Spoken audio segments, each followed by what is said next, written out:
We can start with this. Sure. Yeah. Let's get right into it. Yeah. And, if he does have firsthand knowledge, he's not allowed to say it until now. That is interesting. Yeah.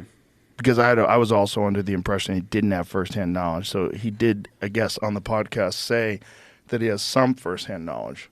Maybe I didn't catch that. He did say it very quick. Yeah, he said it very quick. You know what? You know edging? What edging is, of course. Yeah. That's what this feels like. It feels like BDSM level, getting your cock right on the precipice of coming and then slowing down and then edging and then slowing down. Mm-hmm. It's so frustrating. When we talked about disclosure in the old days, the dream of disclosure, no one thought it would be this like slow drip, bureaucratic, right? Slow fucking drip. It's so frustrating. I don't pay attention to it anymore. I mean, if they...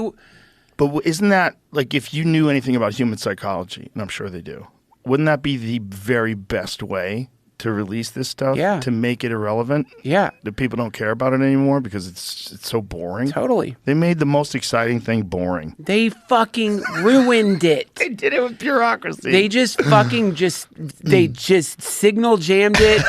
Now it's just annoying. You now don't care. I'm back in. Now I think it's real. You do? Because I think that's what they would do. If you did have something real and you wanted to release it. Slow drip. Yeah, slow drip it and people are goofy. You just give them time and they forget or they don't care anymore. Talk about your redactions and your fucking permissions and just cover the whole thing up in a bureaucratic web of linguistic garbage. Yeah. And then people just get annoyed. And when they do show up, no one's even going to care anymore. Wouldn't you do it that way? I guess if like I was some sinister, monstrous... And you'd have to be if you were running shit. Right. If you're the head of the fucking world, whatever it is, Trilateral Commission, World Economic Forum, whichever one is like... that would be so fun. You'd have to dress up like Klaus Schwab. I would. Well, those Star Wars outfits. I'd always have a weird outfit on. I'd wear robes, a crown. Nice.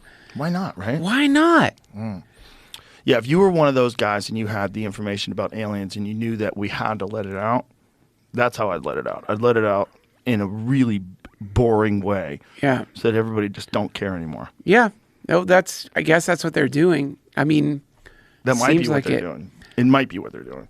Why? I just don't, I mean, I guess like they are obviously wanting the information out there. They wouldn't give him permission to do any of this, so clearly this is an agenda they have. They want to release to the world that there are some weird alien things. It could be easily be obscuring some sort of a program. It easily could be that too. And there could be people that are talking about it as if it's UFOs, that believe that it's UFOs, that are actually helping obscure this program. That's possible too, man. Like we're just fucking plebs. We're just out there. Right. We don't know jack shit. No. And anybody that pretends they do, anybody that says that it is or is not real, like, how the fuck do you know? The only people I think that really should talk are the people that have actually seen stuff. Like when I hear guys like David Fravor, when he talks about that Tic Tac incident off the coast of San Diego, whatever the fuck that guy saw, I 100% believe him. There's video evidence that corroborates it. Sure. There's radar evidence, whatever that is. Like, what is that? But this whole thing seems like what I would also do if I had some super sophisticated propulsion system that is out of this world, that runs on some sort of a gravity generator. Some sort of a thing like Bob Lazar described. You ever see Bob Lazar describe what he believes? Yeah, the element 115 and how it whatever the fuck it does. See if you can find him describing what element, because there was a recent video where I saw him talking about it that was pretty eloquent in what he was explaining that this thing can do. But if that was like a thing that the United States government had invented, what better way to get it, to sneak it around than to put out all this shit about alien stuff. Right. Like, we don't even know what it is. Right. The government's trying to back engineer it, but they have no idea what it is. Yeah, I think that's it. Let's hear it. I haven't seen this.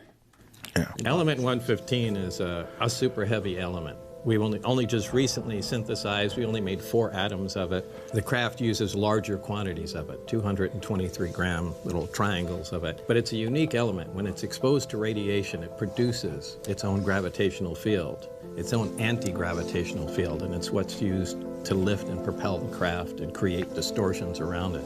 It's an amazing material, and it's certainly nothing that occurs here or naturally. And it can be weaponized, and that's kind of the issue here. If this story is all true, that can be weaponized. Absolutely. I mean, we ran all kinds of tests on it, everything from atomic absorption, X-ray fluorescence, and, you know, every kind of test you could possibly imagine, and bombarded it with radiation to see what effects it would have. They call that neutron activation, but it was a stable element, something we had never seen before.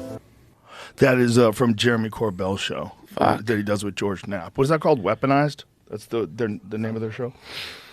That, yeah. I think it's a drone. I think some of them are drones. Because here's the thing, is like some of them, I mean, again, I really don't think. I should say I think they could be drones too, because they keep finding them off these areas where they do military tests.